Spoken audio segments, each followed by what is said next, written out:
The Rams' 2022 season may have gone up in smoke in 44 seconds in Tampa. That's coming up next on Locked On Rams. You are Locked On Rams, your daily Los Angeles Rams podcast. Part of the Locked On Podcast Network, your team every day.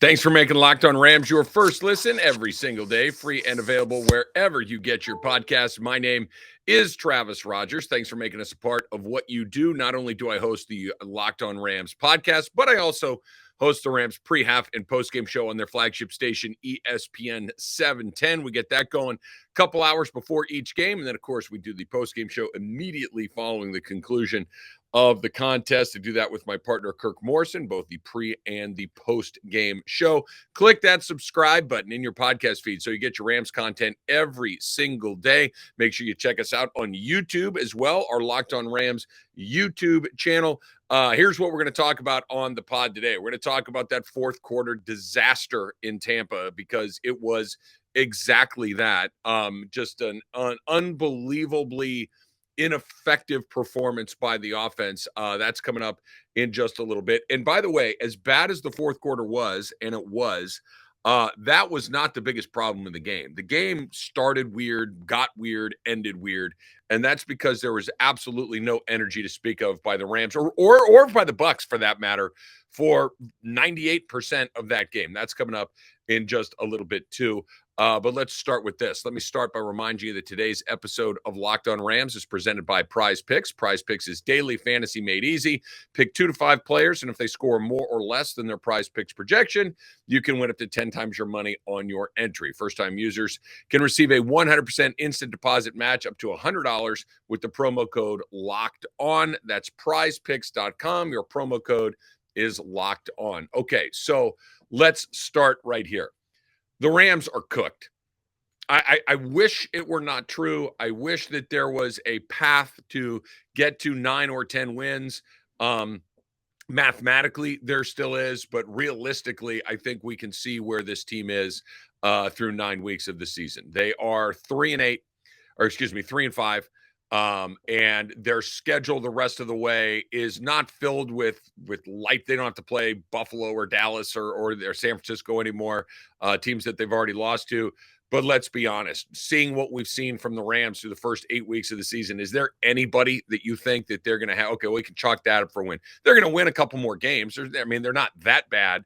But when you look at the NFC playoff picture and you look at what some of these other teams are doing, when you look at Philly, Dallas, and the New York Giants in the East, you look at the Minnesota Vikings in the NFC North, somebody's going to win the NFC South. You look at where San Francisco and Seattle are very much in playoff position right now. They're 7, okay? You're going to have to get to maybe 10 wins. 9 gives you a chance. The Rams would have to go 6-3 in their final 9 games to get to where they need to be, to get to that 9-win threshold. They'd have to go 7-2 to get to that 10-win threshold. Have you seen anything that leads you to believe that this is a 7-2 team? This is a team that does not move the ball, that cannot score, they cannot run the ball in any meaningful way. This isn't. They had their 8th offensive line in their 8th game of the season. They've had 8 different starting offensive lineups in 8 games. We'll see what it looks like in game number 9. All of the things that you were hoping that were going to happen have not happened. Now, at the halfway point of the season, you can tell yourself that you're still a work in progress. You can tell yourself that you're still going to get some guys back, and that may or may not be true, but this is not a player away. This is not one position away. This is not a tweak of a game plan away. This is not a very good football team this year. This is a team that had absolutely this game in the palm of their hand. They needed to get 1 first down. And not only did they not get it, they didn't get close. They really didn't even try to get it because Sean McVay did that thing. And I think this is an incredibly important point. This was a team that was trying to hold on and let the clock expire rather than go and try to win the game. This is a team that was being so careful not to screw it up that they were unable to actually go and make any sort of plays. They had two plays, two. They had two plays in that game yesterday that made you think, oh, okay, there's a little something. They had the 67-yard touchdown to Cooper Kupp, their only touchdown of the day, and it was an intermediate distance pass that Cooper Kupp ran the rest of the way and ran it in. So I guess his ankle is not affecting his speed necessarily. So that's some good news, I guess. And then they had a 34-yard pass to Cooper Kupp as well. That's it. There was no other threat of them going down to score, to tack on points. Once they got into the red zone to ultimately go and score a touchdown, they were going backwards for the majority of the second half. This was never a point where you felt, oh, there it is, it's close. They come back with Cam Akers, he's a zero. Darrell Henderson wasn't quite a zero, but it was close to zero.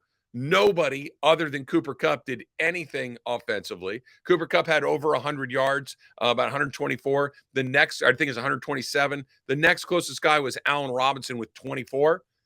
100 yards less than your best guy. Look, I'm not saying Allen Robinson has to have 10 catches for 100 yards every week, but it can't be, hey, if Cooper Kupp scores a couple of touchdowns, we've got a chance. Otherwise, we're going to lose. And that's what they've got going right now. Cooper Kupp needs to score a couple of touchdowns or they're going to lose. And he only had one. The defense was fine. I know that there's going to be a ton of conversation about Tom Brady, 44 seconds left, no timeouts, need to go and score a touchdown. And the defense let that happen. And they did. I mean, it is what it is.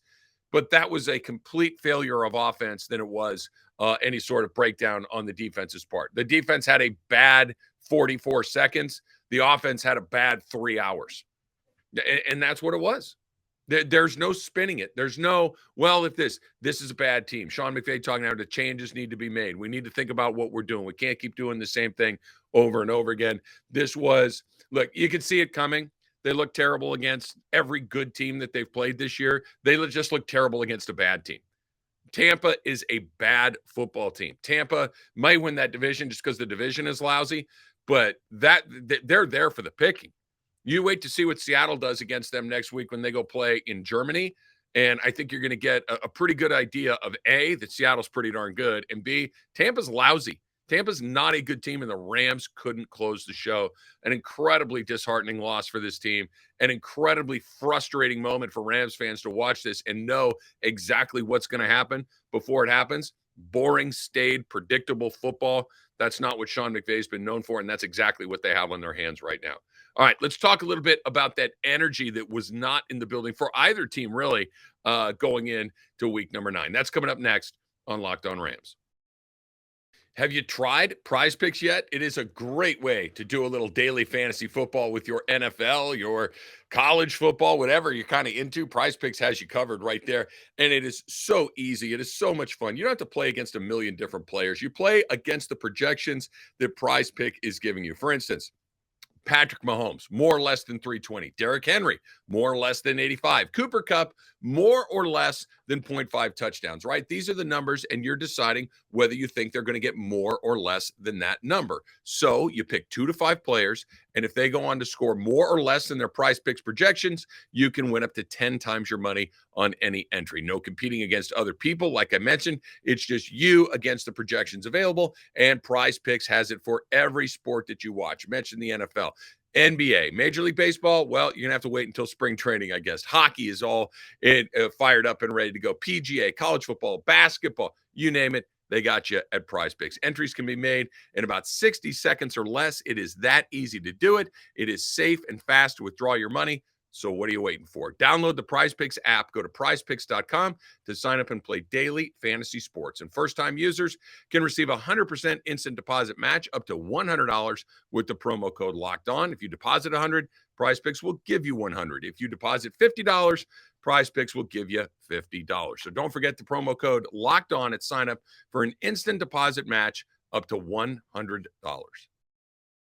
Thanks again for making Locked On Rams your first listen every single day. Now make your second listen today, the Locked On Sports Today pod. From games that matter to the biggest stories in sports, go beyond the scoreboard and behind the scenes with local experts and insights only Locked On can provide. Locked On Sports Today, available on this app, YouTube, and wherever you get your podcasts.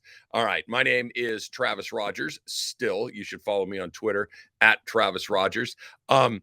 That game yesterday was weird, right? That the whole season kind of collectively for the NFL has been peculiar, has been odd. There have not been a ton of great games so far this season. There's been a few. The Rams really they've played 8 games so far this season. What's your favorite one? None, right? Even the games they won were sloppy and disjointed and not particularly interesting. And then, of course, there's the ones that they've gotten blown out.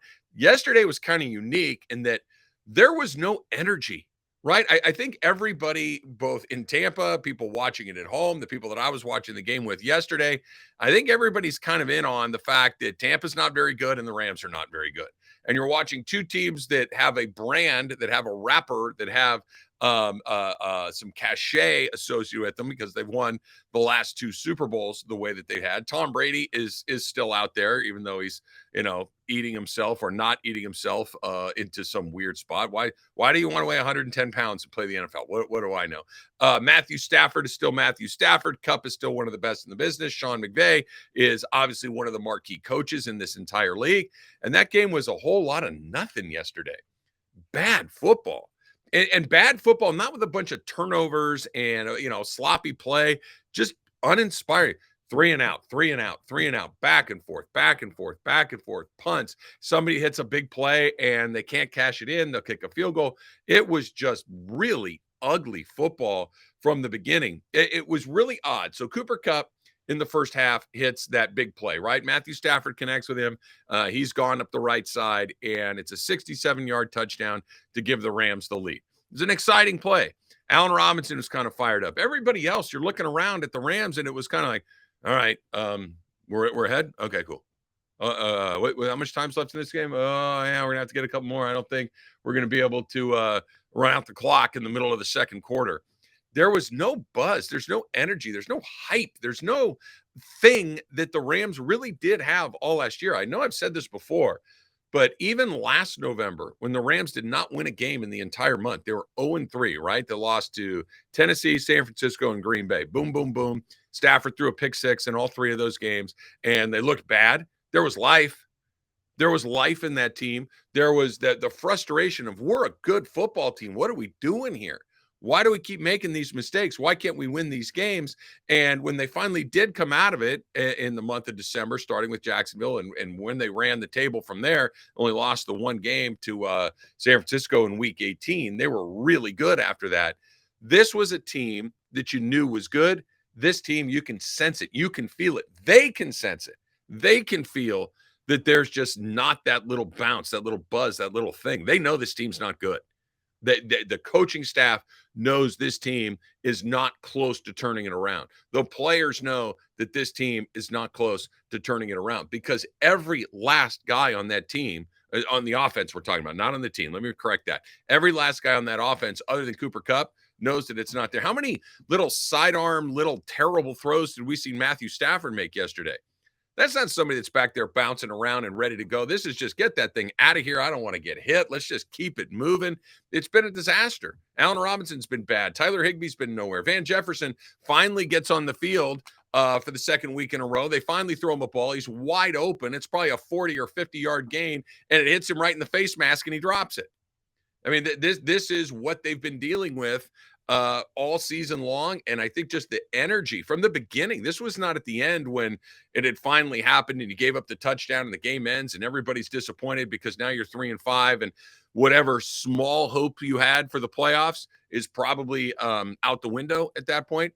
This was in the beginning of the game when you had the lead with just no energy to speak of at all. You could feel it. It was disappointing. It really was. And that's on everybody. That's on the coaching staff. That's on the players. That's on everybody involved in that to why. And I get it. You play 17 games a season. You're going to have a game or two where that energy level isn't pinned at 10 the way that it usually is. But that was a really bad day to have a clunker. That was a really bad day to show up with no energy because your defense actually played incredibly well until that final series of the game, which we'll talk about coming up in just a little bit. Your defense held Tom Brady to 3 field goals along the way. They did their job, and the offense just absolutely didn't. Just a listless, flatlined, uninspired offense, and it permeated the entire building. Both teams had very, very little energy yesterday, right up until Tom Brady did what Tom Brady does and won the game. All right, coming up next, I want to talk about that fourth quarter because obviously that was the part where everything went haywire, but it's also a microcosm of a much larger problem with this team. That's coming up next on Locked On Rams. BetOnline is your number one source for betting football and the start of the new basketball season, right? Lakers, 2-7. All right, Lakers, way to go. Find out all the latest player developments, team matchups, news, podcasts, and in-depth analysis on every game. And as always, BetOnline remains your continued source for all your sports wagering information with live betting and up-to-the-minute scores for every sport out there. The Rams are currently 3.5-point favorites against the Arizona Cardinals coming up in week number 10. Sure, why not? And the over-under is 42.5. Rams could play for a month and not get to 42 points the way that they've looked the last couple of weeks. So maybe, I don't know, maybe Arizona will pick it up. All I'm saying is maybe look at that under number a little bit. The fastest and easiest way to check in on all your favorite games and events, including Major League Baseball when it comes back around again, MMA, boxing, golf, you name it, they got you covered at BetOnline. Head to the website today or use your mobile device to learn more. BetOnline, where the game starts. Thanks again for making us your first listen every single day. If you haven't done it yet, and I hope that you have, check us out on YouTube on our Locked On Rams YouTube page. Click that subscribe button, both on the YouTube page and right here in your podcast feed. Let's talk a little bit about that fourth quarter yesterday. That was as bad of a fourth quarter as I think I've seen since the Rams have returned to Los Angeles, and I'm going to include the Jeff Fisher season in there because that's what this was. That was a Jeff Fisher-like fourth quarter. The Rams had 3 drives in the fourth quarter and had 3 3-and-outs. Not only did they have 3 3-and-outs, they did not gain positive yardage full stop. They had -5 yards on those 3 drives. They went the wrong way. Add them all up. Not only did you not get your 10 yards for your first down because they went 3-and-out every time, they went the wrong way collectively. And -5 yards there in the fourth quarter. 0 first downs. 0. 1 first down at the end of the game right there probably puts it away. You can knee it out the rest of the way. And this is how you know the whole thing has gone haywire. Cooper Kupp, who is one of the headiest, most intelligent, most situationally aware players that I have seen really ever, I think made a crucial mistake. That you look at what the Rams did there, where they do that little jet sweep that everybody in the darn stadium knew was coming. But he does get the edge. He does turn the corner. He's going around, and he's got a chance to either put his shoulder down into it and drive it forward for a couple more yards, probably get pushed out of bounds and stopping the clock. I get that. There's also an opportunity to bounce it back inside and maybe see if you can pick up that first down. Again, the game is over. I get that Cooper Kupp is a smart player. What he did is he kind of slides about 5 yards short of the first down marker to stay in bounds, to keep the clock running, to force Tampa Bay to take one of their final timeouts. I get the concept of it, but if you put look, my complaint about Cooper Kupp more often than not is that he always does put his face in there, that he always does take unnecessary hits. This isn't he was trying to avoid a hit thing. This was, he didn't understand that if I can get to 3rd and 1 or 2, we might actually have a chance to get that first down. Sure, the clock stops, but now we got a chance to get a first down, and we're going to run out the clock anyway, and we win. Instead, you're playing that, well, let's just make sure we don't blow this. Let's make sure that we have to give them, they have to use their last time out. Tom Brady's a pretty effective guy. Tom Brady with 48 or 44 seconds, which what you had in the fourth quarter there, I don't know how much different that is than Tom Brady having 56 seconds, right? It's a play. And it turns out they didn't need all the time anyway. They left 9 seconds on the clock as it was. That was a mistake. Sean McVay even said, yeah, I need to do a better job of communicating clearly that situation there, because that was one where he could have turned it in or at least stayed in bounds or at least kind of driven the pile forward and given them a better opportunity on third down, because the way it was 3rd and 5 and the Rams weren't going to convert. 3rd and 5, 3rd and 50 for the Rams at this point. They weren't going to convert that. And they didn't, and they punted it away, and we know what happens right there. Tom Brady, you could feel it coming with about 5 minutes to go in the fourth quarter. I said to my co-host on the pre and post game show, Kirk Morrison, 9-year NFL linebacker, I said, Kirk, they're going to lose. And he goes, no, I think they're okay. I said, no, you can't give Tom Brady this many chances to beat you and have it not go against you. And it should have happened earlier. Scotty Miller dropped that ball in the back of the end zone, hit him right in the face mask, and they had to end up kicking the field goal. And I'm sorry, they ended up going for it on fourth down and didn't get it done. Another missed opportunity. The Rams could have intercepted the ball, taken it out. All of these things that ultimately they didn't get done. But you keep giving the ball back to Tom Brady. Eventually, he's going to do exactly what he did, which is score a touchdown and beat you. And it is entirely on the offense. They are minus 63 points in the fourth quarter. 63. The second halves have been a disaster for the Rams all season long.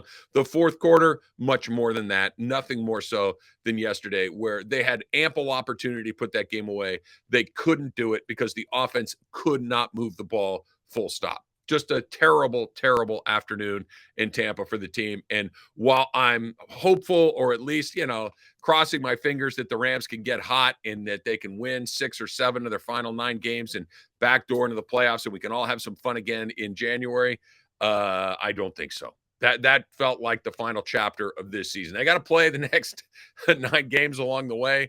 But if they look anything like they have through the first 8, if they don't all of a sudden turn into a totally different team, even if they play a little bit better than 500 and go 5-4 the rest of the way, that's 8 wins. That's not going to get you in. And even 5 wins feels like a big stretch at this point. All right, coming up tomorrow, we'll talk about some of those changes that Sean McVay was hinting at in his post-game press conference. That will be on tomorrow's Locked On Rams. Thanks for making us your first listen every single day. Now make your next listen the Locked On Sports Today pod, the biggest stories of the day, plus instant reactions, big game recaps, and the take of the day. Available on the Odyssey app, YouTube, and wherever you get your podcast. Until next time, whose house? It's Locked On Rams house.